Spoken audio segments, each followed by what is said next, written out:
A Corregedoria-Geral da Justiça do Estado do Piauí inaugurou uma sala de depoimento especial da Central de Inquéritos da Comarca de Teresina. O local é equipado para a coleta de depoimentos que envolvem crianças e adolescentes vítimas ou testemunhas de violência física ou psicológica. Quem traz os detalhes é a primeira-dama da notícia, Edna Maciel. Com a nova sala de depoimento especial da Central de Inquéritos da Comarca de Teresina, a Corregedoria vai atender a 80% das comarcas do estado. Para se ter uma ideia do funcionamento destes espaços, de novembro de 2021 a novembro deste ano, foram realizados 460 atendimentos, a maioria deles ouvindo crianças e adolescentes, vítimas ou testemunhas em processos que envolvem casos de violência e abuso sexual. Em todo o estado existem mais 52 salas como essa, com espaço para brinquedoteca e um outro espaço como este aqui, onde a criança será ouvida. O grande diferencial é que esse depoimento só será dado uma única vez e a criança será atendida por uma equipe de especialistas. O grande objetivo dos depoimentos trazido pela nova legislação é, de fato, evitar a revitimização que essa criança possa estar submetida em eventual depoimento judicial. O que ocorre? Na grande maioria das vezes, quando se colhia esses depoimentos judiciais como prova, ou seja, a criança ou adolescente era tratado como objeto de prova, ou seja, só se pensava na coleta de elementos, de provas, para que pudesse chegar a uma eventual condenação ou a uma eventual absolvição estava sendo acusado de um eventual abuso.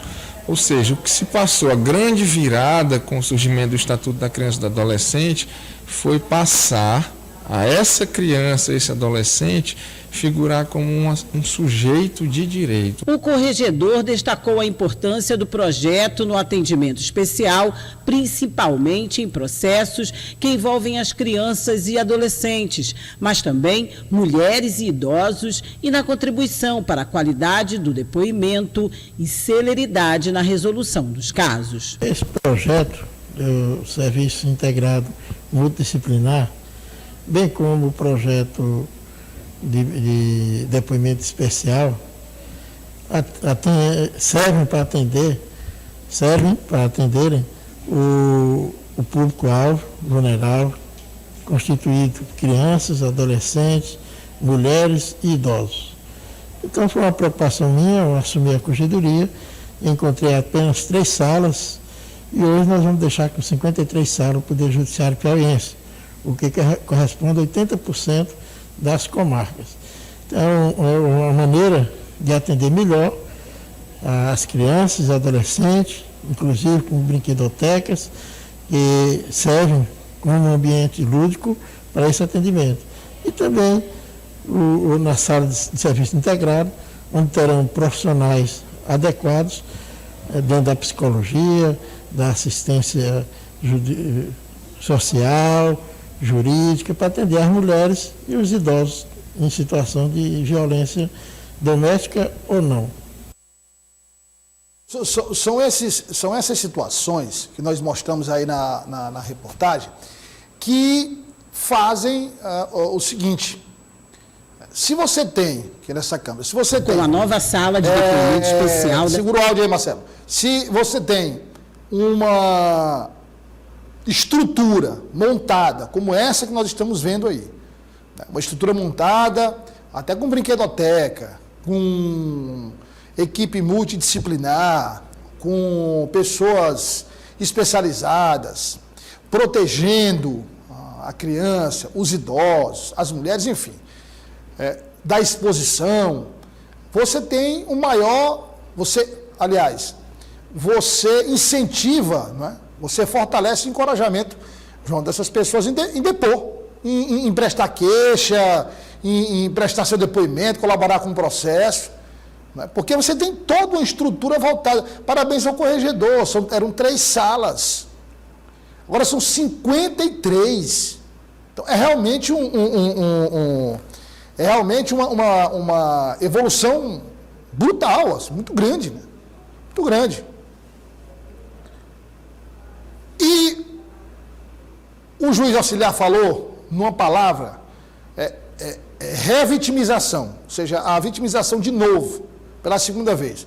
A gente não pode falar aqui, João, porque em relação ao caso daquela criança, lá, a gente não pode falar aqui porque tem um juiz que estabeleceu a lei da mordaça, né? Tem um juiz aqui do Piauí que estabeleceu censura. Lei da mordaça, a imprensa não pode falar. Mas aquele caso é um caso de revitimização. Ela foi, não é?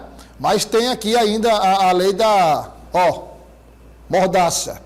Costurar a boca, aqui como se costura a boca de um sapo quando vai fazer um ebó aí nas esquinas da vida, aí, entendeu?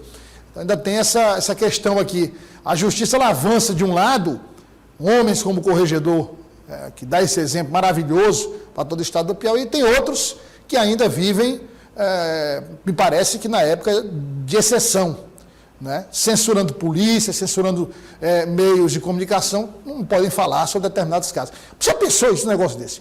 Eu estou falando isso aqui, muita gente pensa, olha, o nosso erro é achar que esse assunto aqui, não, mas isso não significa nada, é só um casinho, não, é de pouquinho em pouquinho que a censura da ignorância avança, que a censura vai avançando, entendeu? É de pouquinho, se você não reagir, ela vai avançando.